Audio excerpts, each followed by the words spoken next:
Hello, my name is Ethan Mueller. I'm 8 years old. I'm Katie O. Young, and I'm 13 years old. I am Jessica Leung, and I'm 14 this year. Jeez. It's about a machine that cleans up your dog's poop, and it's called the dog walker. What inspired me to write that essay was actually a while back my parents got this iRobot thing for our house, and it turned out to be like really slow and kept remopping the same thing, short battery life and all that. And then my mom also had to go outside and rake the leaves because we have this really annoying tree that sheds leaves whether it's autumn or not. So then I thought, why not just have a vacuum cleaner that's sort of like the iRobot except for outdoors, and then it'll just do all your leaf vacuuming for you so you won't have to do it. It's solar powered, so it won't run out of energy, and you can also give it a set path so you don't have to control it all the time, and it won't redo the same thing. So my essay is about antimicrobial coatings. So antimicrobial means no microbes. So basically it prevents stuff like diseases, viruses, because those are all like forms of microbes like bacteria. And what inspired me to write the essay was I was actually racking my brain for an idea for this essay because everything I thought of just seemed so generic. And then I thought of my brother, and the year he was born was 2003, which was the year that SARS broke out in Hong Kong.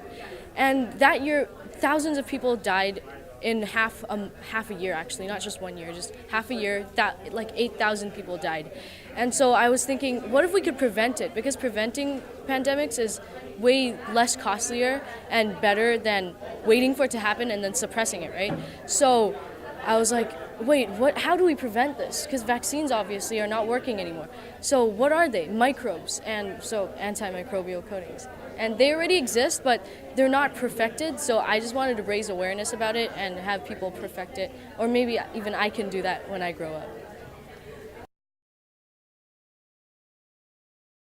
When I grow up, I want to be a chemist. I'm looking at Caltech because it's here and it's nearby, but I'm open to anything as long as there's opportunities out there. And schools change over the years, so it depends on what I want to do when I grow up as well.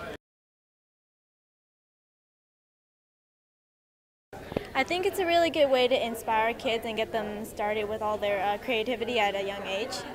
Youth Science Center means a lot to me because when I first moved here, I felt really disconnected from the school, even though like I had friends, but I had to find some way to connect to the school, and science has always been one of my top interests.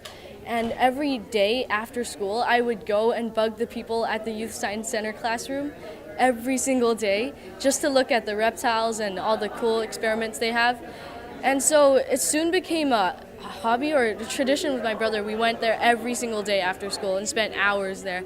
And then now we volunteer at the summer program and try to help out as much as we can.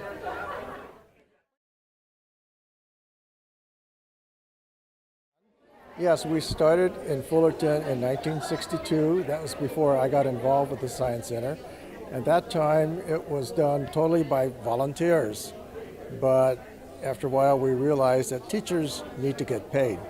So we decided we better pay our teachers to do the classes. And from there, we moved to Hacienda Heights in 1984.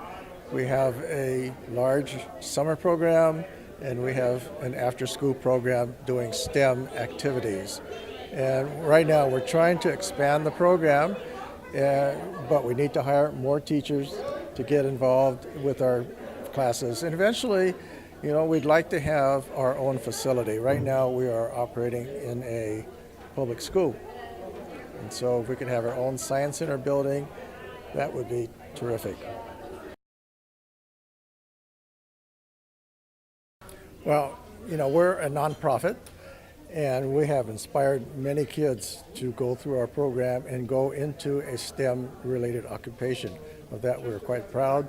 That's why we are doing these annual dinners, and it shows you what we have done to inspire these kids to move into a technology, medical, or engineering type program.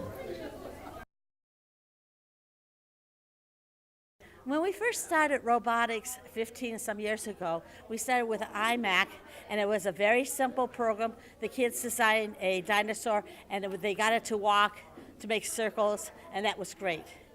As the company Legos improved their program, the robotics keep getting more detail, and the kids are now actually writing the program so that to make their robot, they designed it. They decide what it's going to do.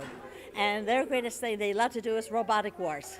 What I do with them is we go to a planet and they have to do missions. They have to go to certain places and accomplish certain things. And then after the last day, they get to do their robotics the way they want to. The other class we brought into the last 2 years has been 3D printing. And 3D printing, again, we show them a basic program on how to design an object, telling them it's got to have a bottom, it's got to get sides, they can hold water. If water leaks in or leaks out, it won't print. And what some of these kids have come up with, from pianos to houses to castles, their imagination is unbelievable where they want to do.